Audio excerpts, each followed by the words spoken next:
Hey there, listeners. Editing Rachel here. Just a quick heads up, the audio, specifically my audio, in this week's episode is a little weird.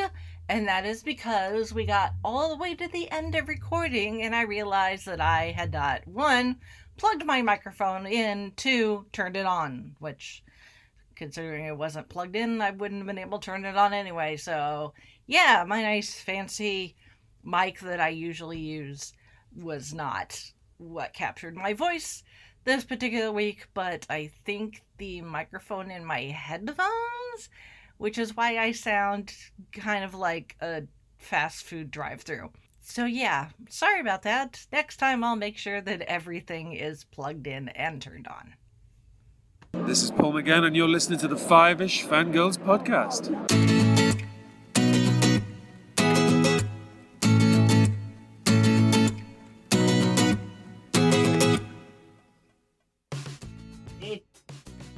As we continue all the way to episode 494, Fiveish Fangirls podcast. What care I for colds when there is such a man? Welcome everyone to this week's episode of the Fiveish Fangirls podcast. So glad you joined us. Let's start off like no with Rachel Table and see who's joined us this week. This is Brittany Bingle. This is Holly from Wisconsin.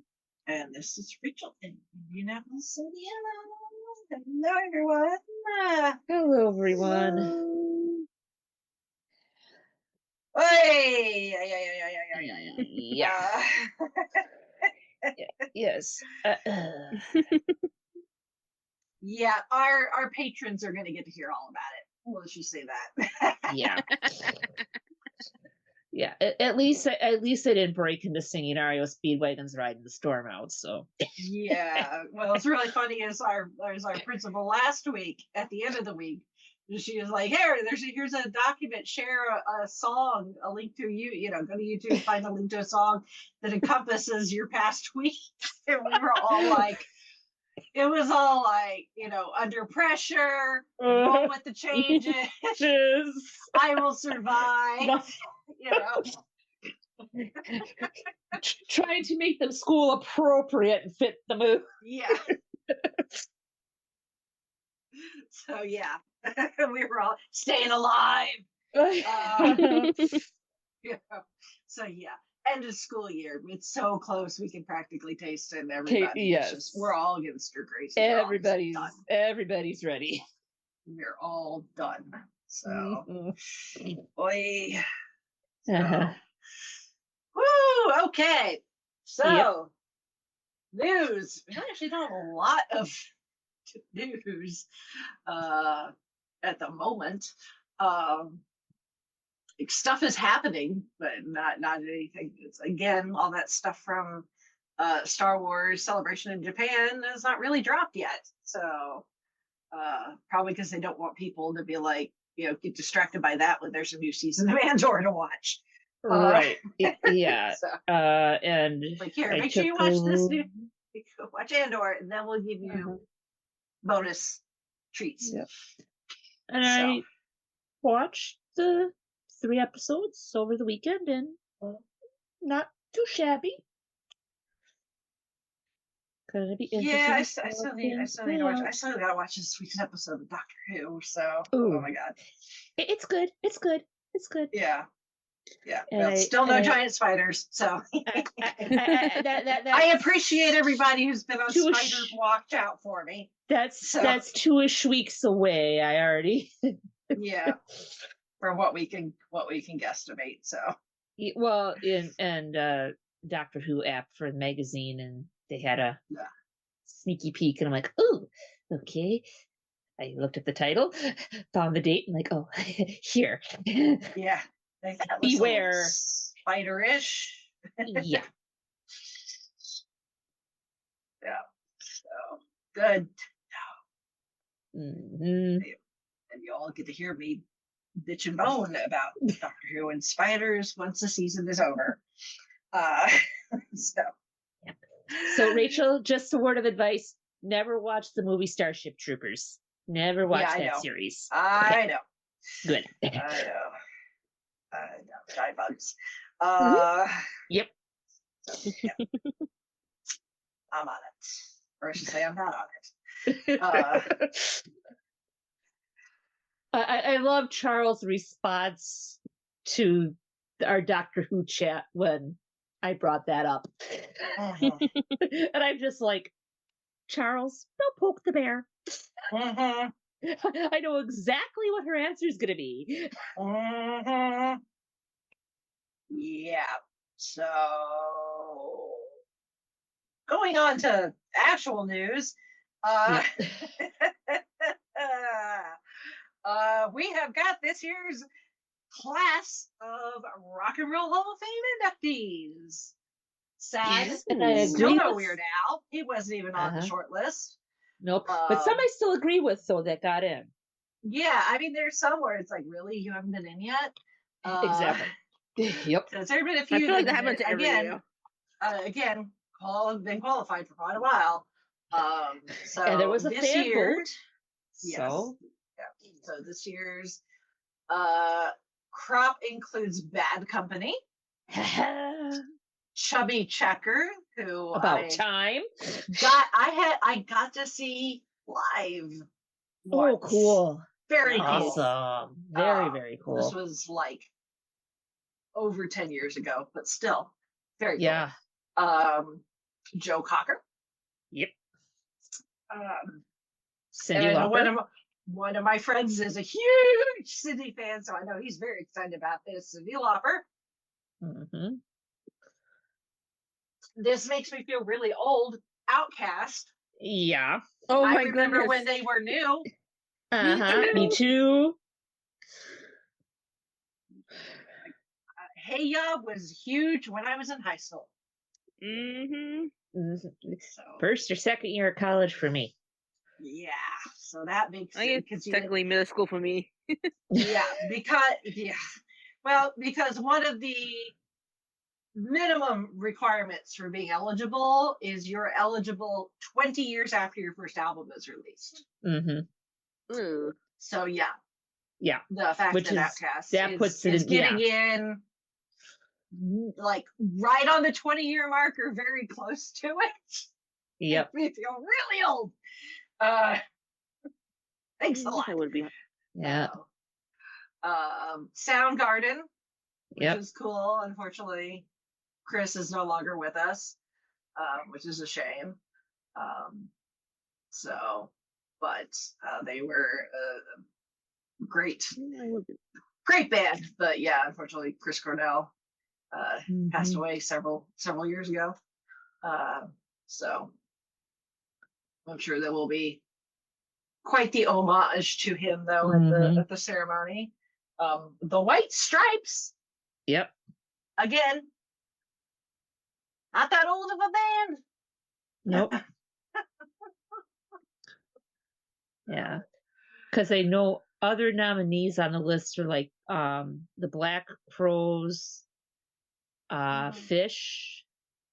But there you were can't a believe couple Fish is not in yet. Well, but see, and the thing is a lot of people on Facebook are up in arms because they were kind of like in the lead for the top votes. So something must have happened where a surge of other band fans got in to vote to bump the other ones up to the top. So yeah. Or maybe even though with the fan vote, maybe the Rock and Roll Hall of Fame, being as it is, decided, nope. Good old Jan Wenner. Don't get me started, even though he's no longer. I think he handed over the reins, but nope. And then somebody was saying that Rock and Roll Hall of Fame isn't too big on jam bands, which has the Grateful Dead been inducted yet? I think so. I was like, I would put Fish right up there with like the Grateful Dead and like, Yep. you know, similar bands. So yeah. Okay. Grateful Dead has made it. They were inducted in '94. Yeah. And they might have to wait a couple more years. So. Yeah, well, we're still waiting on Weird Al, so.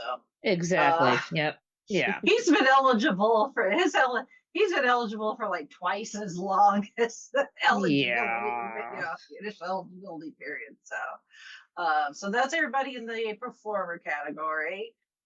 In the musical influence award category, we have Salt and Pepper and Warren Zevon. Oh, good. Oh, that was Yeah. Werewolves of Immediately London. everybody's going, oh, werewolves of London. Yeah. Lawyers, guns, and money.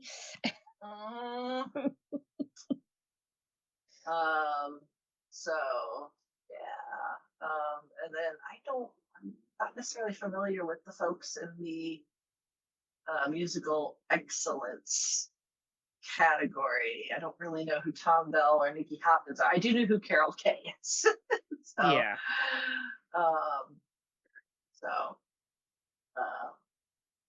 She's a renowned guitarist and just wasn't she too. Yep. So yeah, but she's worked with like everybody: Beach Boys, Simon Garfunkel, Zappa.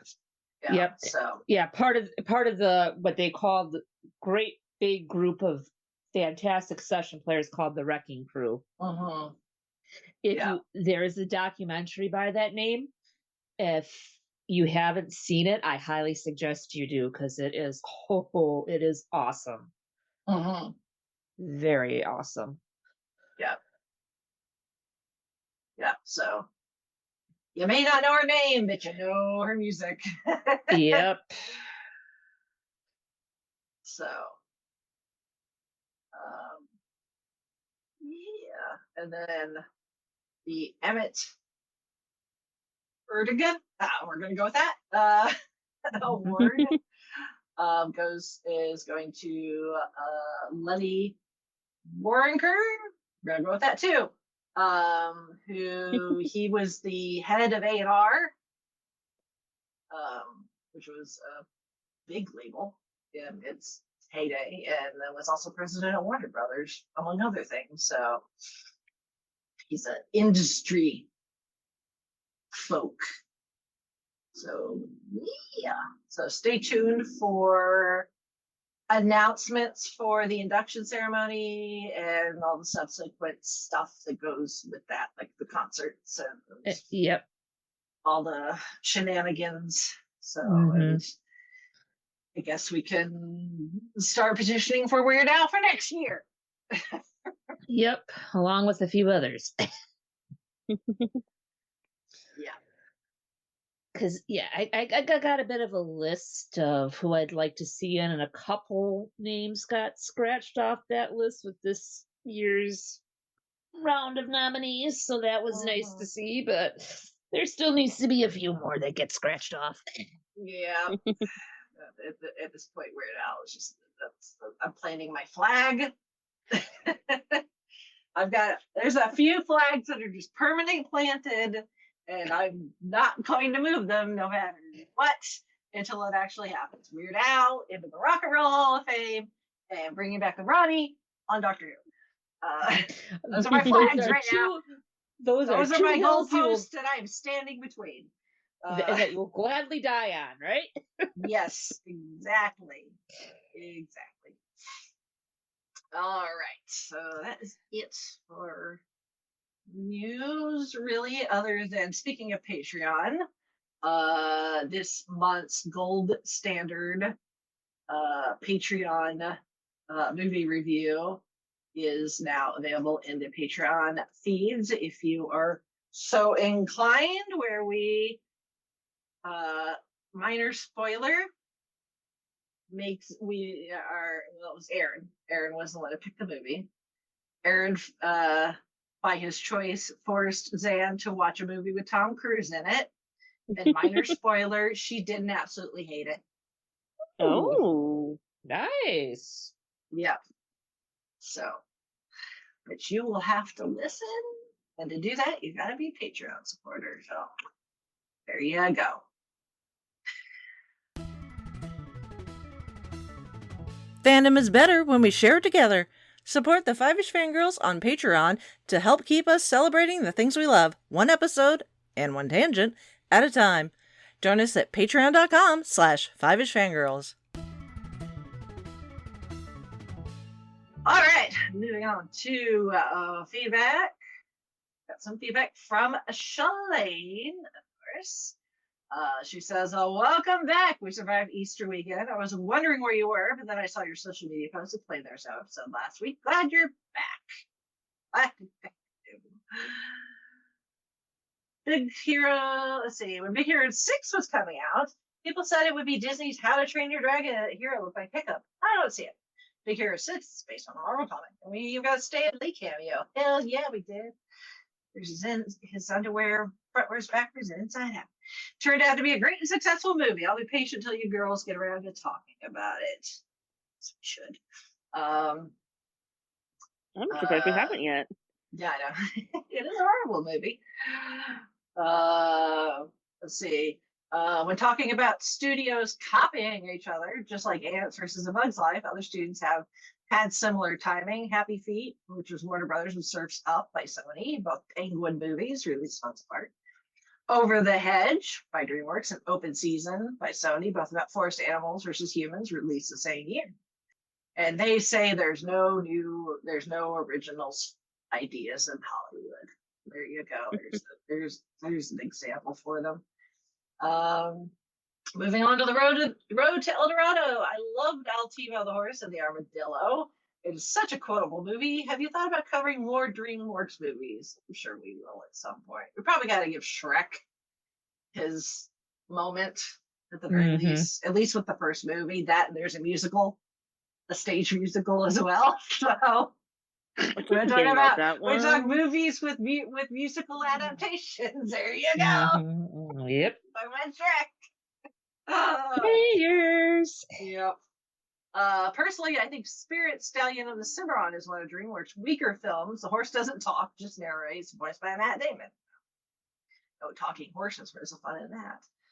I'll be patient for when you girls get to the Prince of Egypt. That would be your sixth movie with music by Stephen Schwartz. But after Pocahontas, Hunchback, Enchanted, Disenchanted, and Wicked. Coco 2 was announced. I guess we'll find out more details at the next D23 Expo. I missed that. Yeah, I did too. Yeah. I would say, how could they make us cry even more? But considering they managed to do that with Toy Story multiple times, right. So why not? Pixar just pull our guts out. Hearts out, stomp on the floor with them again. Some of her favorite sidekicks, animated sidekicks. She's trying to build a collection of some of her favorites, which include Stitch, Mushu. I love Mushu. Phil from Hercules, Artemis from Sailor Moon, Spike from My Little Bunny, Toothless, BB-8, a precious cinnamon roll, Grogu, Groot, and the Lockouts.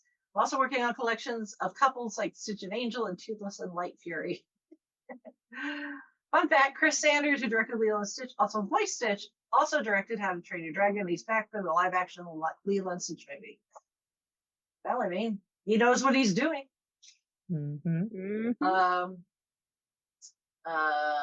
So far, you girls have covered Jurassic Park and Indiana Jones, directed by Steven Spielberg. Have you ever covered Ready Player One?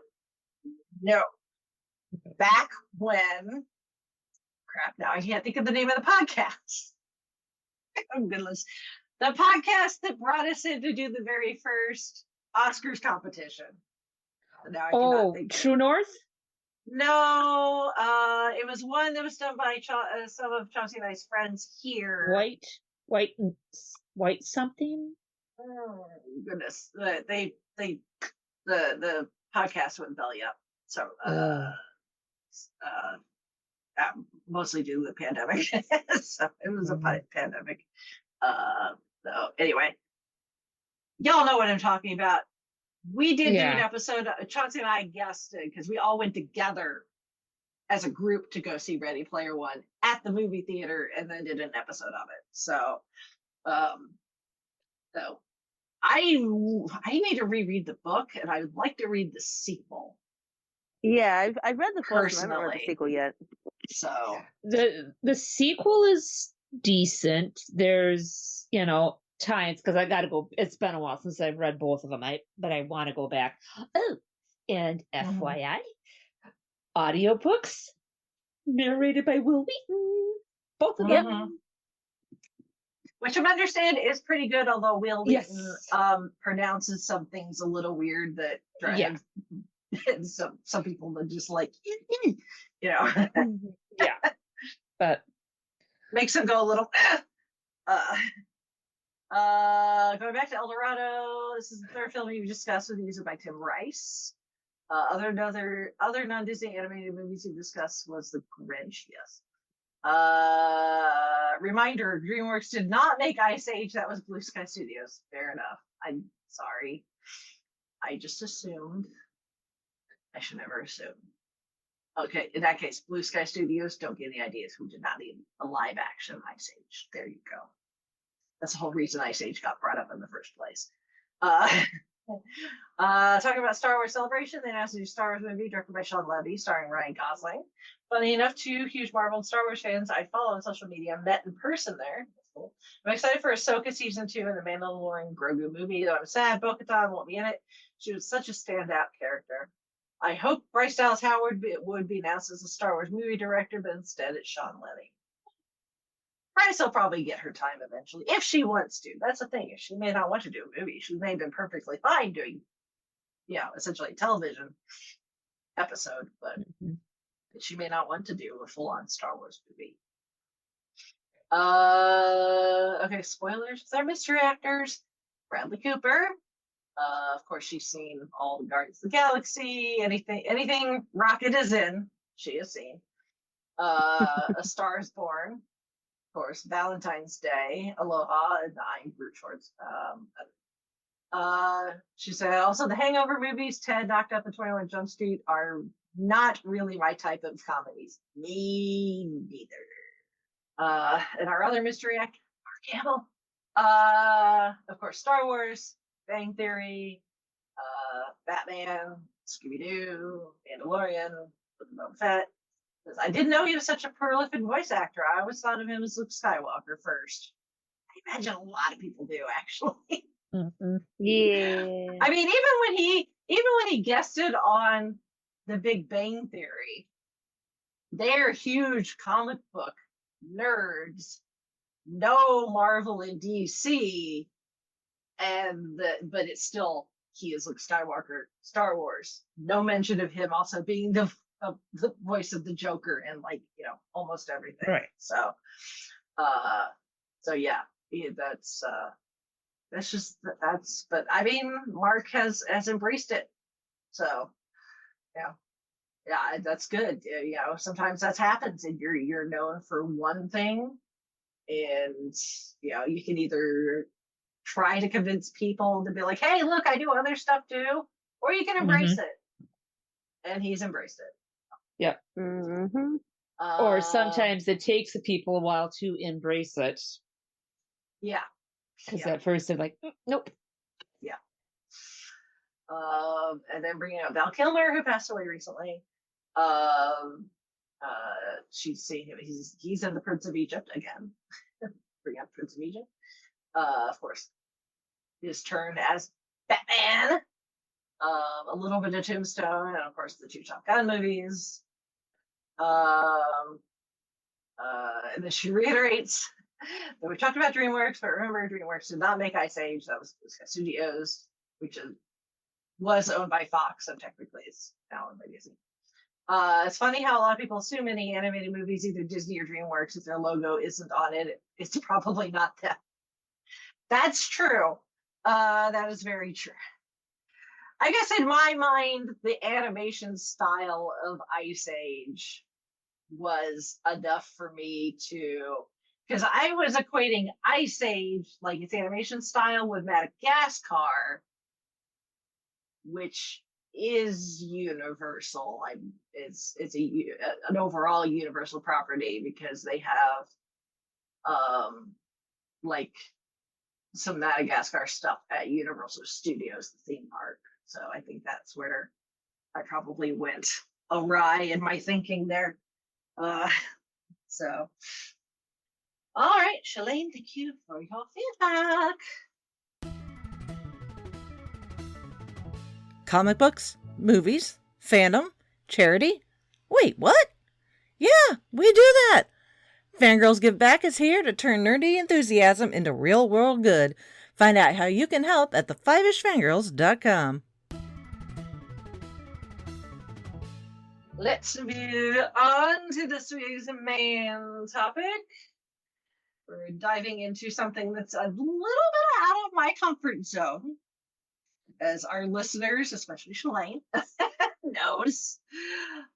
When it comes to one, I'm not a rom-com person or a romantic-y, whatever. I'm not that type of person when it comes to movies in general. I have a few exceptions, but in general, romance is not really my thing.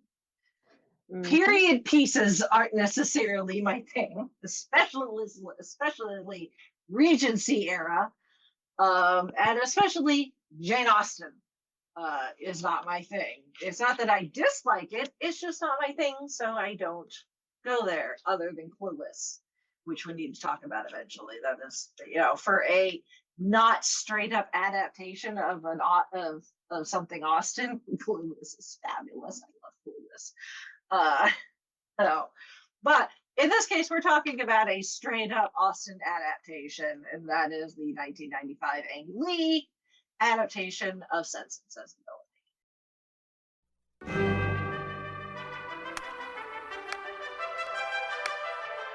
One motion picture will bring you all the surprises that life and love can offer. You are the loveliest girls I ever set eyes on. Can you not get them married, Mrs. Dashwood? Marianne and Eleanor, as different as two sisters can be. Do you love him? I do not attempt to deny that I think very highly of him, that I greatly esteem him. Esteem him? Like him? Eleanor's not like you or me, dear. She does not like to be swayed by her emotions. Columbia Pictures invites you. The more I know of the world, the more I am convinced that I shall never see a man whom I can truly love. To fall deeply. Marianne, you must change. You will catch a cold. What care I for colds when there is such a man? You will care very much when your nose swells up. You are right. Help me, Eleanor.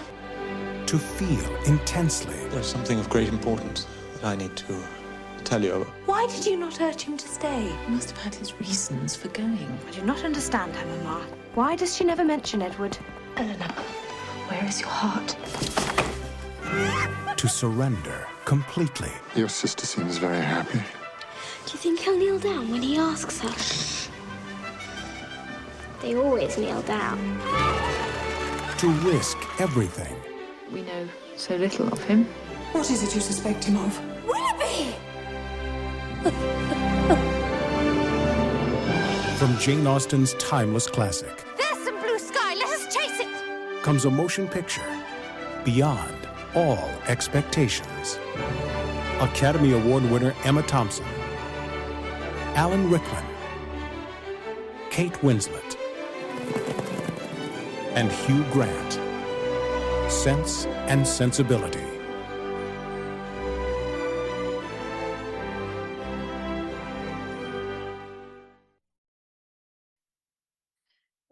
And if you know me well enough to that you could probably surmise, and you're probably correct, the only reason Rachel ever watched this in the first place is because Alan Rickman is in it, and you would be correct. Absolutely. So, that being said, because I'm not an Austen fan, I don't know the source material. I've never read it. I don't really plan to. I'm pretty sure Chrissy has, but unfortunately Chrissy is not here. I'm pretty sure that probably Shalane has, but again, Shalane is not here. Have either of you read the book? Nope. On my to be read list, but no, I haven't read it yet. Fair enough. Fair enough. From what I understand, while this is considered a very, very good adaptation, it tends to focus very much on the relationships of the Dashwood sisters and these kind of weird, like, simultaneously occurring like love triangles. Like each sister finds herself in a love triangle, but not a triangle that involves them both. Like they're not in a triangle with one man fight, it's like each one is in her own little like kind of weird love triangle geometry thing going on. So instead, and the book, well, obviously that is kind of the point. That's kind of the point of a lot of Austen's works, is ultimately it's about romance and those types of relationships in this era. That I guess Sense and Sensibility, the book also is quite the, I'm going to say, biting. What's the word I'm looking for here? Because again, I've not read it, so I don't know how harsh it is. But it's essentially Austen taking the piss out of like society and just how like stuffy and stuck in their ways Regency society was, if that makes sense. Like a social commentary, but she's it was a bit of a scathing social commentary, is what it was, from what I understand. And yes, this era, even if you just watch the movies, this, obviously the 12 bazillion adaptations of Pride and Prejudice, you could have long arguments of who makes the better Mr. Darcy,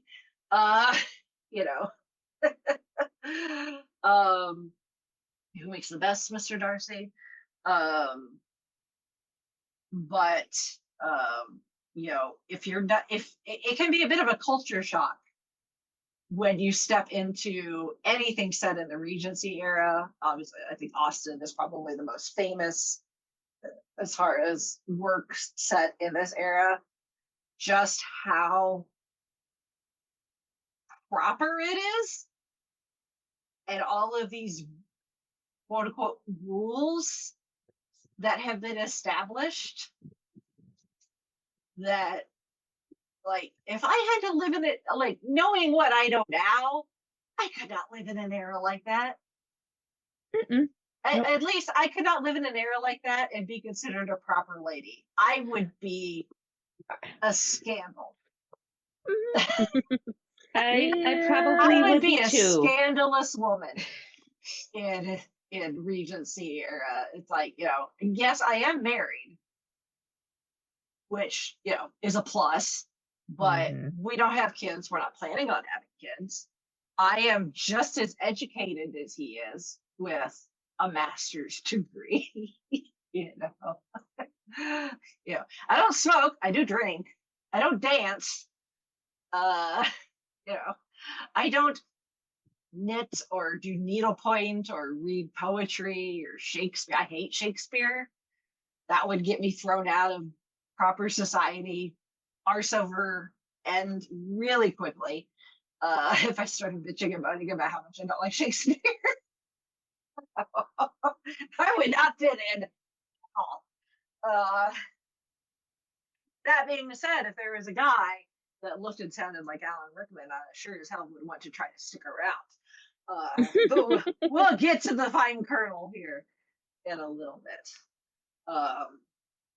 But yeah, just that, like, I have tried, and the thing is that is somewhat of a form of, a form of society functioning that is a holdover from much older time periods, is the thing.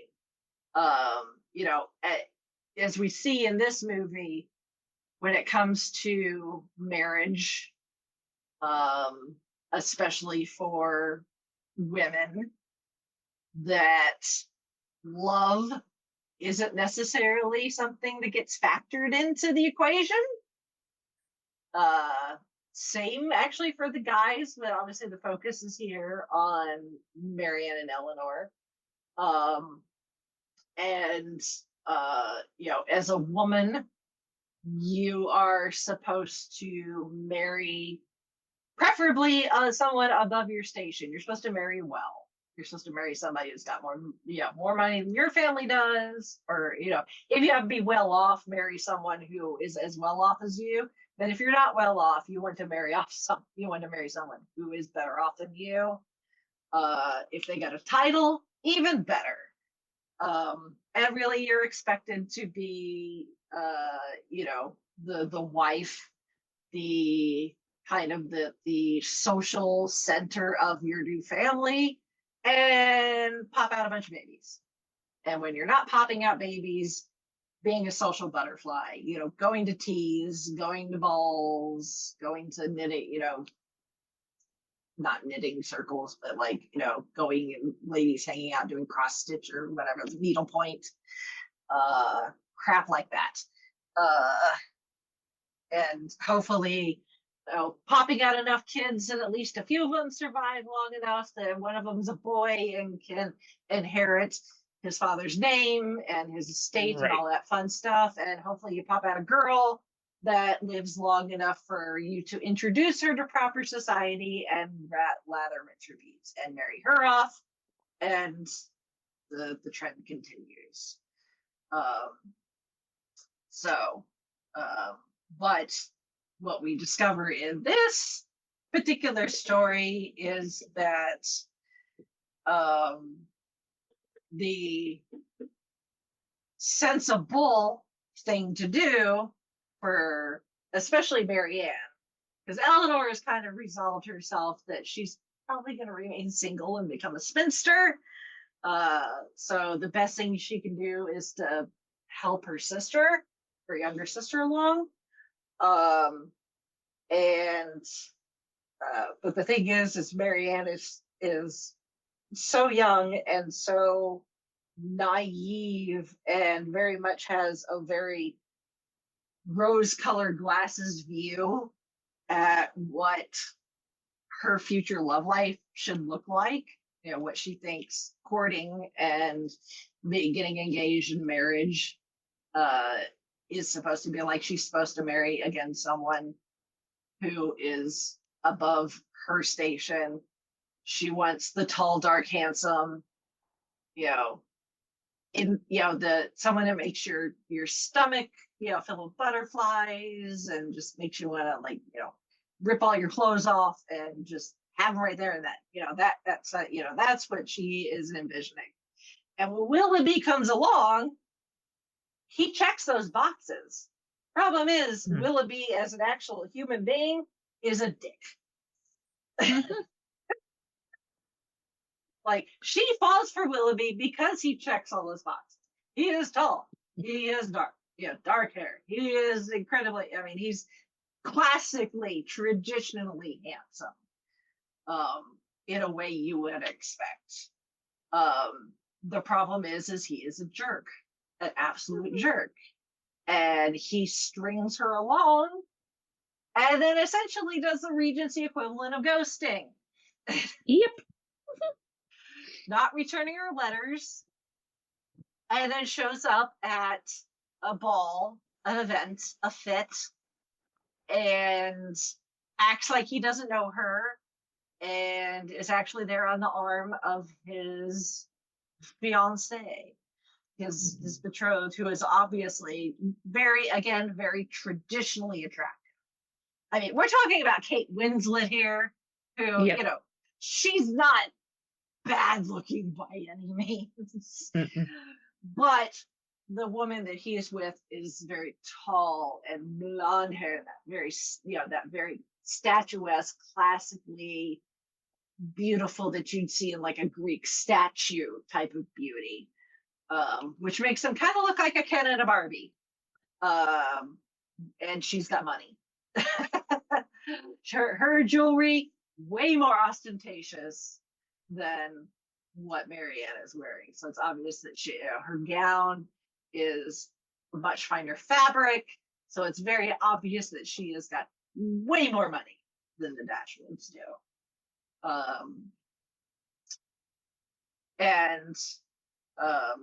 She ends up getting her heart broken. Meanwhile, her poor sister is also kind of getting herself in a mess. She is older. I say older. In the book, Eleanor's 19. Obviously, Emma Thompson quite a bit older when she made this. I think she was in her 30s. Not that I think she really looks it. Does she look 19? No. But the thing is Eleanor has been through so much that you could almost say it probably has aged her. So she probably looks not 19. Especially considering, like the lack of modern medicine in that time period and stuff as well. Probably makes people prematurely age to a point. But poor Eleanor has met this guy, Edward, who is played by Hugh Grant, which apparently the studio did not want Hugh Grant because they thought he was too pretty to play Edward. But Edward, unlike Willoughby, who just kind of like ghosts and, like, bye, we had fun, see you later. Look, lady with lots of jewelry, that means she has money. And that's kind of it. Edward gets himself involved with the family and becomes friends with Eleanor. It also happens that he is the brother to friends, of theirs, distant relations, because as it is when you marry for connections and not necessarily for love, you end up with distant cousins and stuff by marriage. Go to any ball and throw a dart, and odds are whoever you pick is probably related to like a half a dozen people in the room at least, in some form or fashion. So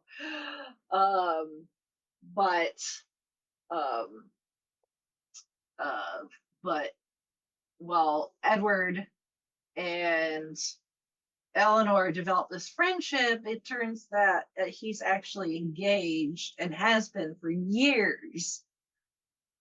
And just, it's this big secret. It was well before he ever met Eleanor. But now he's met Eleanor and they've both fallen for each other. He doesn't want to marry his intended, but he's a stand-up enough guy that he is willing to go through with it. Because unfortunately, in this time period, that's what you do. Your word is everything. You don't need fancy contracts to sign. Like, if you give somebody your word, that is good enough. For most people in this time period. And eventually word gets out because Eleanor has ended up becoming friends with Edward's intended, Lucy. Lucy, little conniving little so-and-so. On the surface, like when she is, because nobody knows about their engagement. So as far as the rest of society is concerned, she is looking for a match. And eventually she can't keep it in anymore. She has told Eleanor, but she I can guarantee she told Eleanor on purpose when she realized that Eleanor and Edward were falling for each other. Me thinks so. And by telling Eleanor that it's a secret and knowing that Eleanor is just as strong in her word as Edward is, that if she swears Eleanor to secrecy, she is not going to tell anybody. And in a way, she is, in a very conniving way, essentially made Eleanor step away from her man. This is Lucy's way of saying, bitch, get away from my man. I got him first. I see y'all making hard eyes at each other, but it ain't happening. I saw him first. Yes. Looky, no touchy. Yeah. So, but eventually it gets word out to everybody, and it becomes this whole thing. Edward takes off, and ends up, because he doesn't have a lot of like really good job prospects. He ends up being offered a position as a vicar, and it ends up kind of turning Lucy off of him. But again, she doesn't have a lot of say in the matter. So as long as Edward is like, well, we're engaged, so we're gonna get married, she's like, oh, okay, all right, whatever. But then it just so happens that she meets his brother and conveniently falls for him instead. And suddenly Edward is free, and she can marry his brother, and he is free to marry whoever he wants, and that happens to be Eleanor. And that fantastic scene when he shows up, and they all assume that he's got married because they just got word. All they have gotten word is Lucy Steele is now Mrs. Fiveish. And they just assume that she is Mrs. Edward Fiveish. And after a lot of awkwardness, which that's the thing, is why Hugh Grant is fantastic in this, even if he is technically, if they consider too pretty. Edward is he's not a very good communicator and can make things very awkward very easily. Like when he goes to say goodbye and presumably go off to marry Lucy, and he and Eleanor have their goodbyes. And this is something Ang Lee did fantastically, is he just kept that single shot on them, having this very awkward goodbye, and then the body language of, like, in a different society, good friends where one of them is moving away, when it's like time for them to leave after visiting, you'd probably at the very least shake hands, if not hug.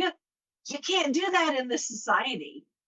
The fact that they are a man and a woman alone in a room is probably scandalous enough. Exactly. Without a chaperone. Yeah. Without a chaperone. I think they're just, working on the fact that Edward is honorable enough that he's not going to do anything, and they probably also have the door cracked open, so they can at least hear if anything, improper occurs. But instead they're just kind of like, and he just kind of leaves, just like, it's like, I can't hug you, I can't give you a kiss on the cheek. Like quick little wave. Like, bye. Yeah. So, but we've got known in Britain for making the smaller films. Smaller, recently we've been pulling out of that into the more train-spotting era. But the smaller films, the kind of, room with a view with a staircase and a pond type movie. Films are very fine acting, but the drama is rather sort of subsumed, or a word like that. sub something or other. You know, just sort of folded in, and everything's people opening doors. Oh, what? Well, oh. What is it, Sebastian? I'm arranging matches. Well, I thought I'd better go. Yes, I think you'd better have. Ooh. And then when he comes back and he, you know, they're all on the assumption that he's married, and the girl's mother is asking about, you know, Mrs. Ferrers, and he's all like, "Oh no, my mother's not here. She's in London." Like, dummy. He's like, and they're just like, "No, this is Edward Ferrers." And she's like, "Oh, you mean Mrs. Robert Ferrers?" It turns out Lucy decided that my brother was a better choice. And Emma Thompson goes into this, it's funny, but in character, she goes into this bout of hysterics because she wants to like scream and laugh and cry all at the same time, and she does it, all of those emotions, the like big emotions, again, improper for a lady to show. So she's like laughing and crying and trying to like keep it under control so that it doesn't come off as improper, but she's so elated because that means he's not married and they can be together, and it's like it's such a good performance. And that's why Emma Thompson was such a, she could, because she wrote this adaptation. That's the thing, is she wrote this script. Wow. And actually she would end up going to win an Academy Award for Best Adaptation, because of this script. And that made her the first person to receive an Oscar for both acting and writing.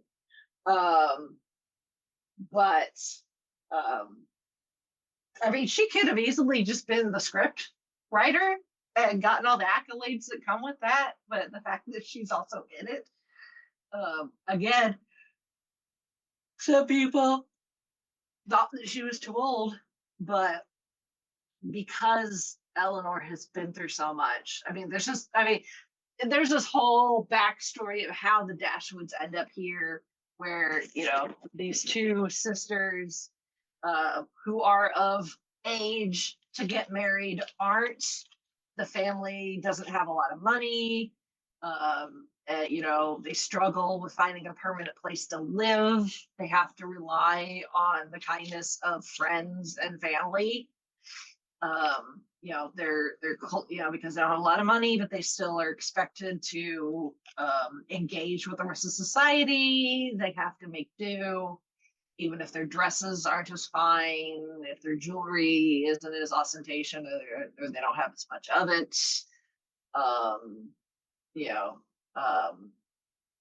Marianne really she's a very good pianist, but they can't afford to buy her any sort of musical instrument. So these ladies have found themselves, in this point in their lives where it's just like, okay, are we going to be able to do what society expects of us, or are we going to have to pave our own path and possibly become social pariahs, for lack of a better term.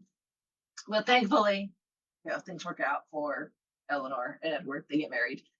She has no problem being a vicar's wife whatsoever, because they generally love each other. This is not just a marriage that is a societal match or a political match of any kind. This is a match that is born out of true affection for one another.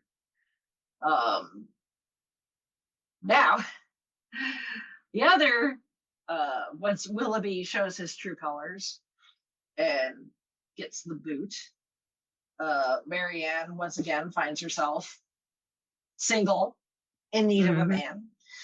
And it just so happens that the family has made friends with Colonel Brandon, played by Alan Rickman. And I was starting to say before we recorded, and I was like, okay, I need to keep this in so that it gets into the actual episode. This is like, obviously, I love Alan Rickman in pretty much everything he's ever done. There's a reason I watch Die Hard every Christmas Eve. One, because it's fun. Two, because Hans Gruber is one of the greatest villains of all time. And he is perfect for it. He is the best thing about Kevin Costner's Robin Hood. Pretty much. That movie is crap. You can go listen to our Well, review and then also you got to remember the quote unquote surprise ending with a certain someone at the near end of the movie. That is true. So those two, he's a bit of a scene stealer when he does show up, but he doesn't have as much to do because he only appears there at the end. Alan Rickman has a lot more to do as the Sheriff of Nottingham. Exactly. Yes. But you know what I'm getting at. Those are the two redeeming factors of Robin and Prince of Thieves. Obviously, Severus Snape. Amazing. Even if his wig was kind of awful for the first few Harry Potter movies, but at least they got that dialed in by the end. But this is Alan Rickman at the most like British Alan Rickman you can get. I mean, this is Austen. So, it's Regency era. He is a colonel. He knows Shakespeare. He reads sonnets. He is a true gentleman. From the moment he sees Marianne, he is immediately besotted with her. But unfortunately, she is blinded by the excitement that is Willoughby. But he is happy enough to be friends with her and the rest of the family that he is willing to push his feelings aside that eventually grow into true, he does truly love her and is willing to live with that without her reciprocating as long as he can be in her life.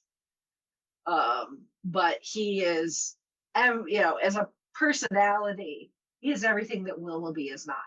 He is a man of his word. He is kind. He is gentle. He can be firm when need be, but not crass. He is he's like Mary Poppins. He is practically perfect in every way. Is the thing. And it is after Marianne's heart gets broken by Willoughby and some circumstances cause them to be traveling, and they end up near the home where Willoughby and his new wife, presumably they get married at some point in here, are now living. Marianne can't help herself.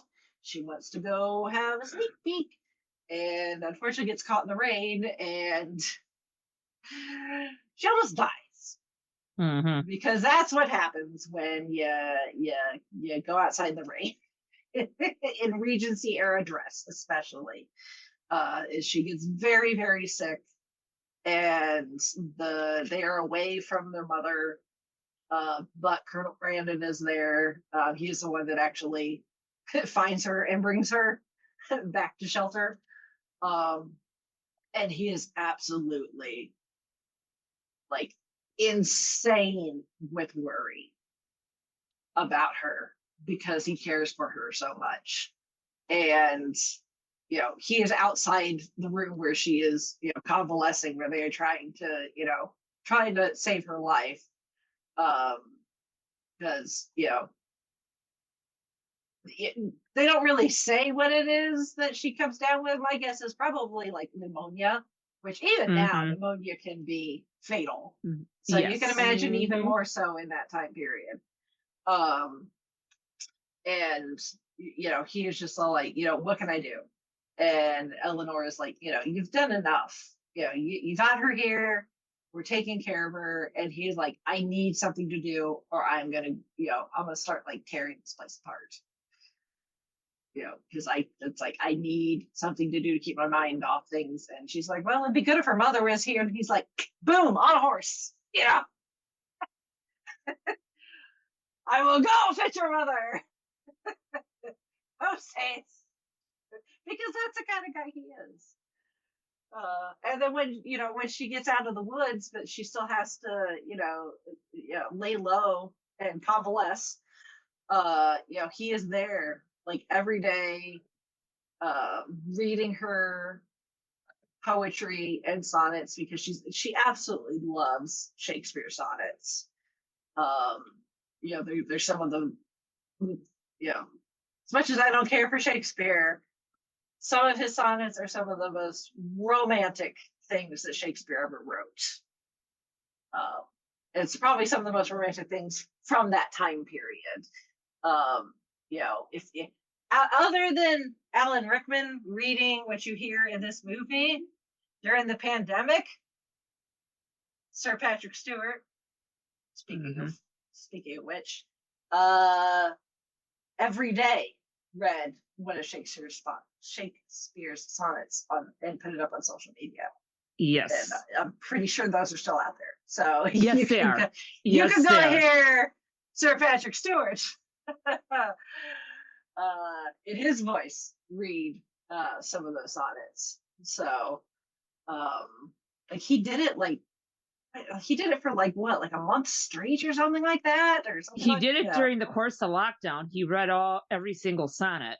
Yeah, so it was like a sonnet a day for however many days,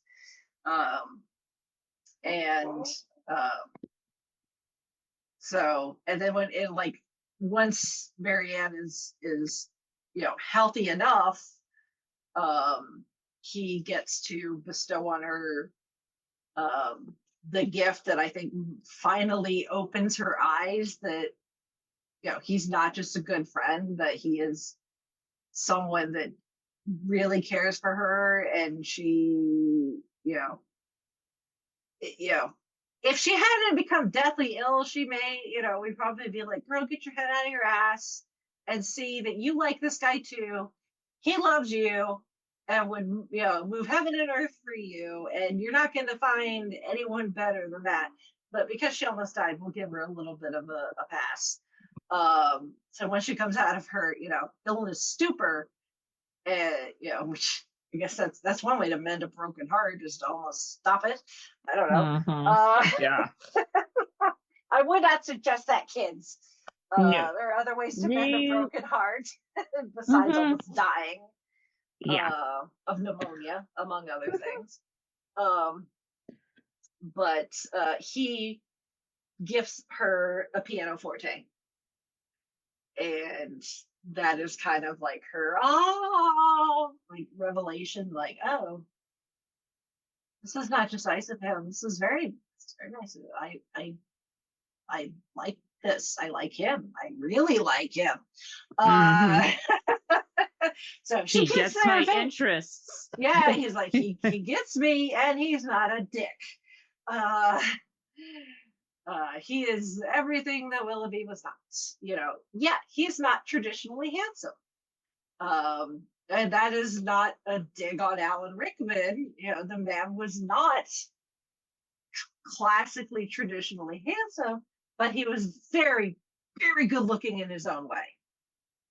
And especially in that hair, I just want to be like, riding behind him on a horse and just want to run my fingers through that hair as we're taking a horse ride somewhere.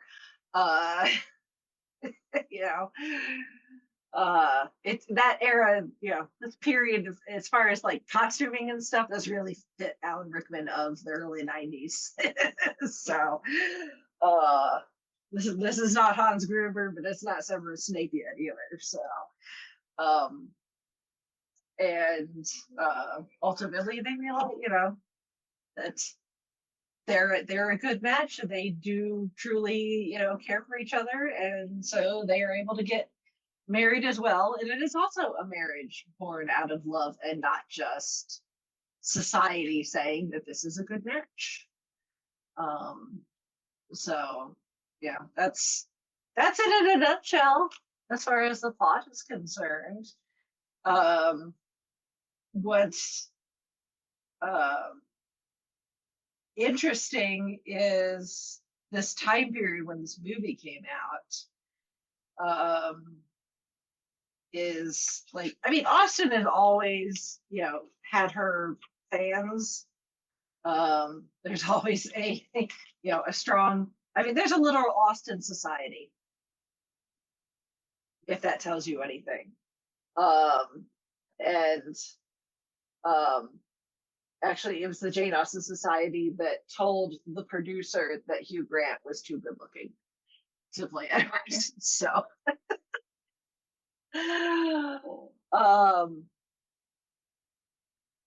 but this helped kind of kickstart a resurgence in the interest in Jane Austen and her works. So, I mean, I would have been 9 when this came out, so not the target audience as far as the film is concerned. And Austen was never something like, I think I knew of Jane Austen maybe by junior high school. It wasn't something that we had to read. It's never something that's been required for a class or anything. So, like I said, this and Clueless are really about the only Austen that I could see. So, but I can understand having, a film like this with this kind of cast. Obviously this is 92. We're some 5 years away from Titanic. Mm-hmm. And Kate Winslet becoming a huge star. Yeah. Emma Thompson herself was established, even at this point, at least in the UK. Alan Rickman, obviously, Die Hard was the late 80s, so people knew him at the very least as Hans Gruber. Hugh Grant, a big star of this time period, this early to mid 90s. Where he's going to do things like 4 Weddings and a Funeral, eventually, Bridget Jones series, is actually, About a Boy, Notting Hill, so Hugh Grant kind of, a hot commodity in Hollywood at this juncture. And then you've got a pretty good supporting cast. I mean, it's a bit of a who's who of British actors. You've got Tom Wilkinson, who is Mr. Dashwood, who has, it's been, it's kind of one of those character actors where you're like, oh, it's that guy, type of thing. He was, the stuff that he's been in isn't really anything that we necessarily touched upon in here. Obviously, he's done other period work, because that's what you do when you're a British actor. Let's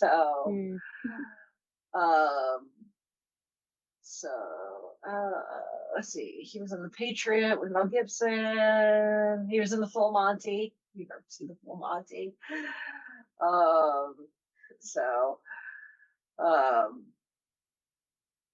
That's oh my, that's a funny movie. Very, very much British movie. It was Michael Clayton, which we've reviewed on Gold Standard. Nice Internal Sunshine of the Spotless Mind. So again, one of those kind of character actors. You have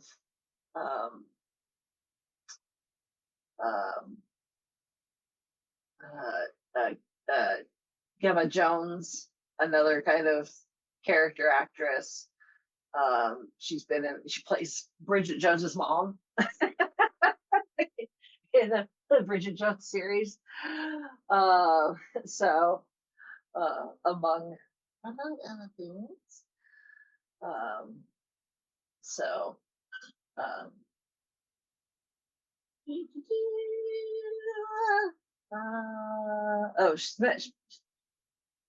she's Madame Pomfrey as well.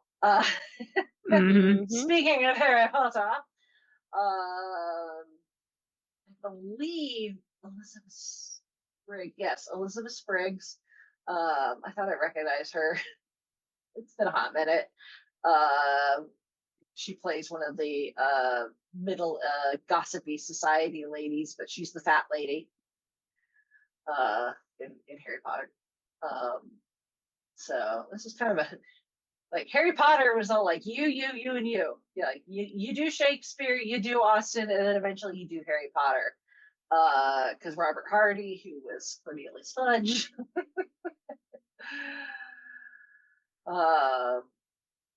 So Imelda Staunton.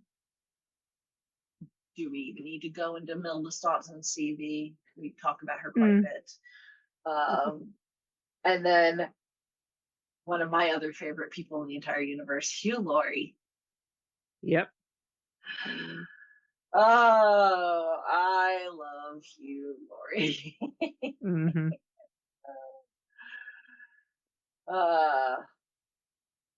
So, yeah, this is before anybody, like, this is, America did not know of Hugh Laurie until House, and House would be more than a decade after this. Right. So there's, I guess, unless somehow you were in the United States and really knew, well, I guess if you watch Blackadder, right, as an American, Blackadder, you a bit of Fry and Laurie. Yeah, you would kind of have to know him from that. Yeah. Yeah, Jasper in the live action 101 Dalmatians. Yep. So, yeah. A bit of a, not really in anything that probably was going to be real well known in the USA. Not until he did House. I guess, unless you really love the Stuart Little movies as well. So, but yeah. How has he not been on Doctor Who yet is beyond me. Like, I'm saying, those are flags that I'm like maybe not willing to die on quite, but they are close. We still need that Peter Jackson directed episode of Doctor Who, and we need Hugh Laurie as a guest star in Doctor Who. I'm surprised they didn't try to put him in during the Curse of the Fatal Death. Right. I mean, and like and the thing is here I'm like, we need Hugh Laurie in Doctor Who, with the asterisk, the caveat: do not underutilize him like you did with Stephen Fry. Yes. Exactly. That was that was a shame. Yes. Yeah. That's all I have to say about that. we talked about that in depth on our Doctor Who review of that season / episode. Yes. Oh yes. Yep. You get Stephen Fry, and that's how you use it. No bueno. Yeah. Okay. Anyway, back to where we were. Yeah. So, that's amazing. Hugh Laurie. Hugh Laurie gets to drive carriages in this movie. Yeah, he's a nice guy. Yeah, in this, Mr. Palmer. He's helpful to the Dashwood family. So yeah, he's just another member of society that comes in and out of the Dashwood lives. Mm-hmm. So, some interesting things. Like I said, Emma Thompson wrote this adaptation. She worked on this script for over 4 years. Her first draft consisted of 350 handwritten pages. Oh boy. The final draft was a culmination of that plus 13 other drafts. Wow. Which makes me feel a lot better about my book progress. Mm-hmm. To be honest with you. And the thing is while she was working on it, to the point where she was working on a computer, her computer crashed. Oh no. Yes. And she could not find the file. Oh no. So she went to, of all people, Stephen Fry. Oh boy. Speaking of Stephen Fry. Apparently is a bit handy when it comes to Apple computers.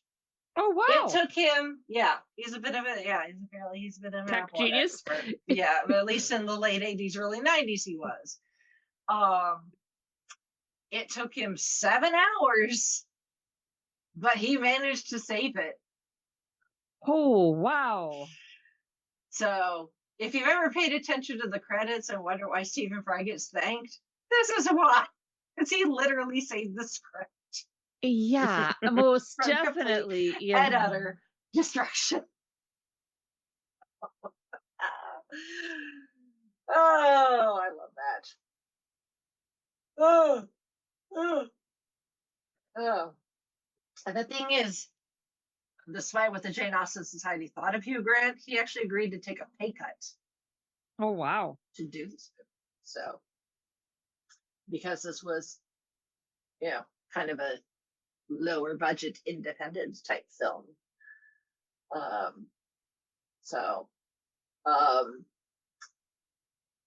Because Emma actually wrote the script with Hugh Grant in mind, because novel version Edward is very dull, apparently.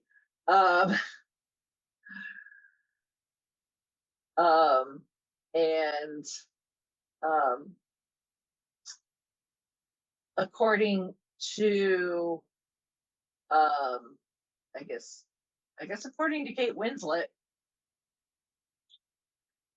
when she was brought into audition, it's because Ang Lee actually was considering her for the part of Lucy. She really wanted to play Mary Ann. So when she showed up for the audition, she pretended that her agent had sent her there to read for Mary. Oh, wow. Gutsy. Yes. It worked! Yeah. Obviously. Oh, my. So, as I said, bit of a resurgence in the 90s for Austen. The same year, the Colin Firth Pride and Prejudice would come out, and then Emma, starring Gwyneth Paltrow, would come out the following year. And then, those are more on, the more faithful adaptations. Obviously, we'd also get Clueless, which is a modernization, but still is an Austen.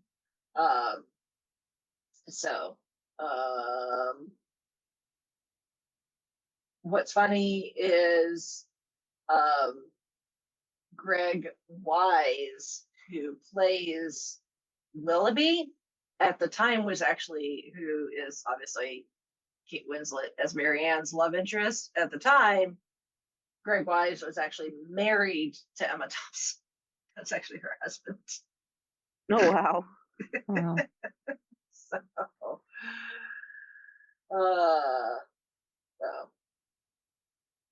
well, actually, they were together for quite a while before they got married, but still, but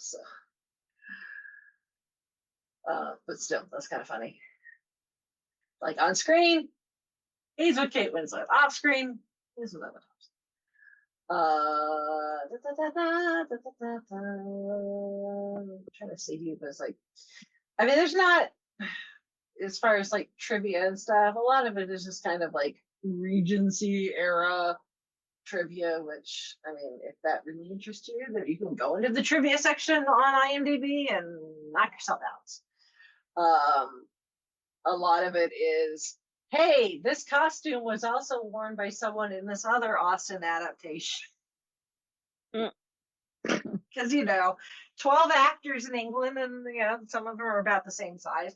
They're all set, Austen is, in general, set in the same era, so they don't have to necessarily make new costumes. Right. As long as the costume is appropriate for the character's class, where they are in the class hierarchy. So, but that's what a lot of the trivia on IMDb is all about costumes. So,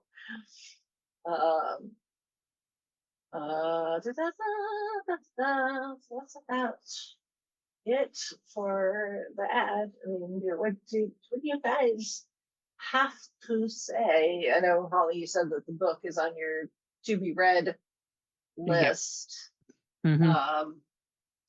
You'll have to, I'm sure we will hear from Shalane. Oh, yes.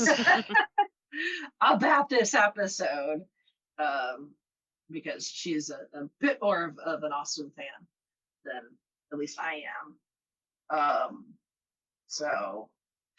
I mean, did you guys watch this because it's Austen, or did you watch it because you're like, it looked interesting? Or were you like me? You probably weren't like me, and you're like, I'm just gonna watch everything and anything Alan Rickman has ever done in his entire life, down to random TV commercials. I'm whatever I can find on YouTube. I'm in the second camp. Just interest in, seeing the cast list. I'm like, okay. I'll give it a try. I think I watched it with like a couple friends. Like something to do. It was the first time I ever watched it. Fair enough. And I guess, again, since none of us have read the book, we really can't do a book to film comparison. So we're just gonna have to rely on what other people have said as far as adaptation is concerned. So like I said, it's not necessarily like the most faithful, but it still has the heart that Austen puts into her works, and I think that's why people enjoyed it, because Emma Thompson, as the script writer, understood that part of it and was able to use that and give this film a bit more personality and a lot more heart that the book doesn't necessarily have, because the book also has so much discussion about the time period that they're in and the various peoples in society and who's married to who and who's been seen with who and who's been invited to what, who hasn't, all that stuff that people probably gossiped about around tea. And I would have been rolling my eyes going, is there somewhere I can go to drink something harder than this and not listen to the gossip? That would have been me. So I'm hopefully, one of our listeners, whether it's Shalane or somebody else, can maybe give their 2 cents on how they feel as far as this compared to the actual book. But yeah, I mean the cast is stellar. I mean, obviously Alan Rickman was the draw, but I knew who the rest of the cast was too. I know who Emma Thompson is. She's fabulous. Have we drawn her from a hat? I think we found. I thought we did. Emma, I think we have. I think we've done. I don't know. We've done a lot. It's hard to keep track sometimes. I'm pretty sure we have. So if not, she's in there. So yeah. And she's just waiting for her turn. I'm pretty sure we have. So I'm too lazy to look. I mean, I can look at the list and see whether she's checked off or not. But that wouldn't tell me what episode number it was. And we've done we've done the names of the hat 23 times over the course of 10 years. So oh wow. I have to look and see when we originally first did that. But I mean, we've been doing it for a long time, so I could not tell you which episode it was that we did. I'm pretty sure we did because I'm pretty sure we talked about Nanny McPhee in the process. That of it. So, sounds about right. Yeah. Because I can't imagine us talking about Nanny McPhee for any other reason. I don't think. And obviously, by the time I got around to seeing this, Titanic had come and gone, and then things I knew who Kate Winslet was. I know who Hugh Grant was. Love Actually. It's still one of my favorite movies. I just can't watch it. I still can't bring myself to watch it yet. So even this was difficult, I will admit. I've been, ever since Rickman died, I've been able to do Die Hard. No problem. I could probably do Robin Hood, Prince of Thieves. I wouldn't want to, though, because I can't stand Kevin Costner. As much as I love Alan Rickman and his Sheriff of Nottingham, I would be fast forwarding to just the scenes that he's in. I could just do that on YouTube and skip Kevin Costner altogether, except for the scenes where they're together. Because Kevin Costner is cardboard for our gold standard listeners. So yeah, I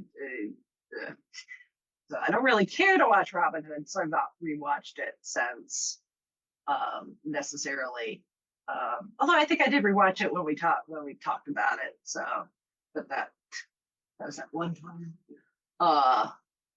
But I've been dragging my feet because I knew I wanted to talk about this eventually, but convincing myself that I was going to be okay watching this, and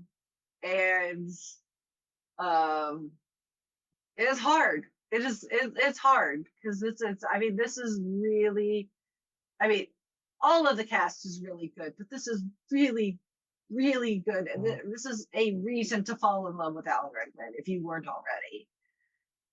I will put a link in the show notes, but oh crap. What's the one channel called now? Brain Function Broken Cinema Therapy. They specifically were talking about the relationships but they covered this movie about a year ago. And even both of them were like, because it's two guys. One guy is an actual therapist, the other guy's a filmmaker. So they're both, by their combined talents, by their powers combined, they've got a YouTube channel. Like Captain Planet. And both of them were like, yeah, I'm straight. I like girls, I think. Because of Alan Rickman in this movie. I think they're mostly joking, but also I think there's a bit of truth in there. Like, he's just so good in this. It's just, he looks good, he sounds good, it's really, you almost kind of want to reach in there and slap Marianne around. Like, how have you not fallen head over heels for this guy within like 2 seconds of meeting him like he did you? You know, I am not one to get very romantic. You know, again, romance and this type of stuff, not really my jam, but this is like, oh, this is swoon worthy. Alan Rickman is what this is. And, you know, I just, you know, he's one of my favorite actors, and, you know, I miss him. You know, it really sucks that we don't have, you know, we're never ever going to get anything new from him. And all we have is what he did before he passed, and this is one of his absolute best performances of his entire career. But it's hard. It is hard to watch this. So yeah, we're not going to be doing Love Actually anytime soon. I can tell you that. I'm gonna need another mourning period after this. You know, and it's almost been 10 years. It'll be 10 years next year. So anyway, somebody say something before I start crying again. If you haven't given the movie a chance, give it a chance. I don't think you'll be disappointed. Yes, I agree. Yeah, like if you're like, oh, Jane Austen, don't want to, not my jam,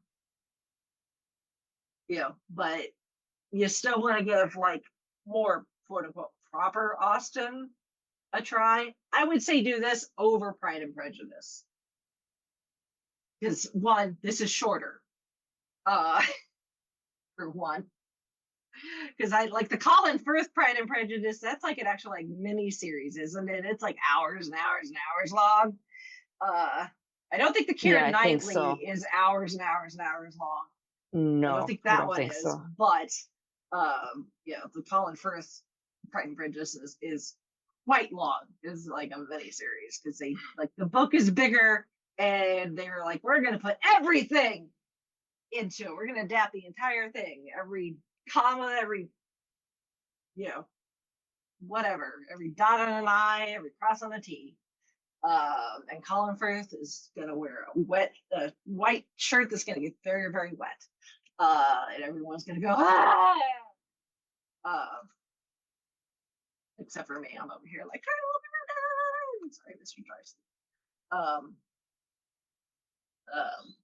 You know, obviously, like I said, you could do Clueless, which is a loose, modernized adaptation. But if you want something that is closer to proper, what's here, Austen. Yes, I think this is much easier. This is a much easier introduction to Austen, at least as far as adaptations concerned. So, yeah. Anything else? Bueller? Nope, I think we're good. Been said. Yeah. All right. Well, if any of our listeners, other than Shalane, because we already know we're going to get feedback from Shalane, but if anyone else, along with Shalane, I shouldn't say besides Shalane, along with Shalane, wants to send in your feedback, you can email us, just like Shalane did, fivishfangirls@gmail.com, or you can go to our website, which is the fivishfangirls.com, where you can find links to all of our various social medias. So if you want to send us a message on Facebook, you can. If you want to message us on Instagram, you can. I mean, I guess if you're going to keep it on the shorter side, you can do that. Yeah, obviously, the longer your feedback, you probably want to consider it now. Just saying. But there's that. There's also the link to the book club over on Goodreads. So even though we do have Doctor Who, New Who, we keep the Who going all year long, whether it's on TV, TV/Disney Plus. With every month we read either a Doctor Who a book or listen to a Big Finish audio, because there's lots of both. Yes, so there are. We keep the Who going, the timey-wimey going all year long. So the link to that is on the website. If you wish to support us financially, there are also options on the website as well, including becoming a regular supporter on Patreon, where you may get things like fresh off the unedited recorded video of things. Sometimes you get some of our shenanigans, stuff we talked about before the show starts, which our Patrons are definitely getting after the rant that I went on before we started the show properly. I hope you're excited, patrons, that you're paying to hear me complain about work for like 20 minutes at least.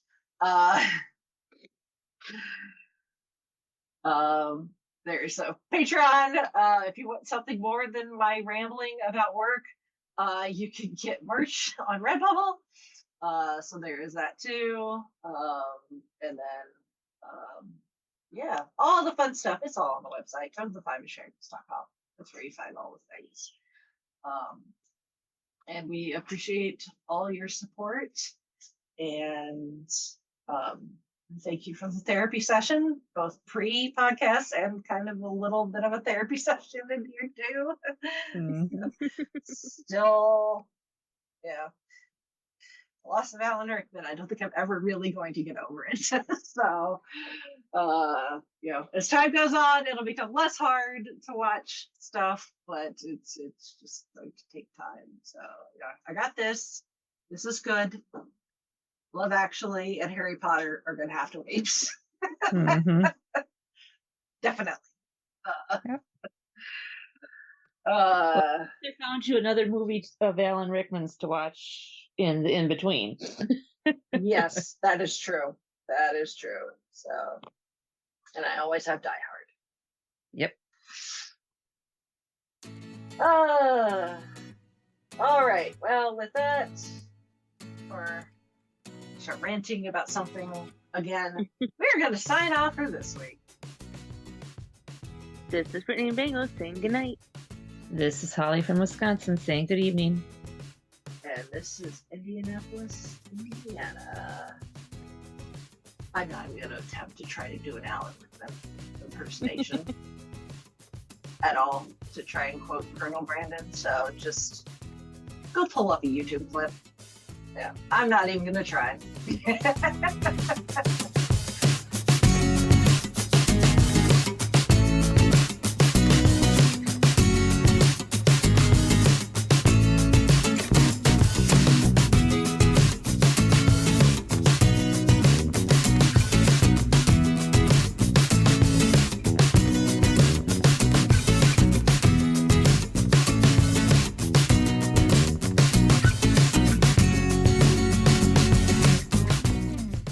Thank you, our Fiveish fam, for joining us on this week's geeky journey. If you enjoyed the show, don't forget to subscribe, rate, and review.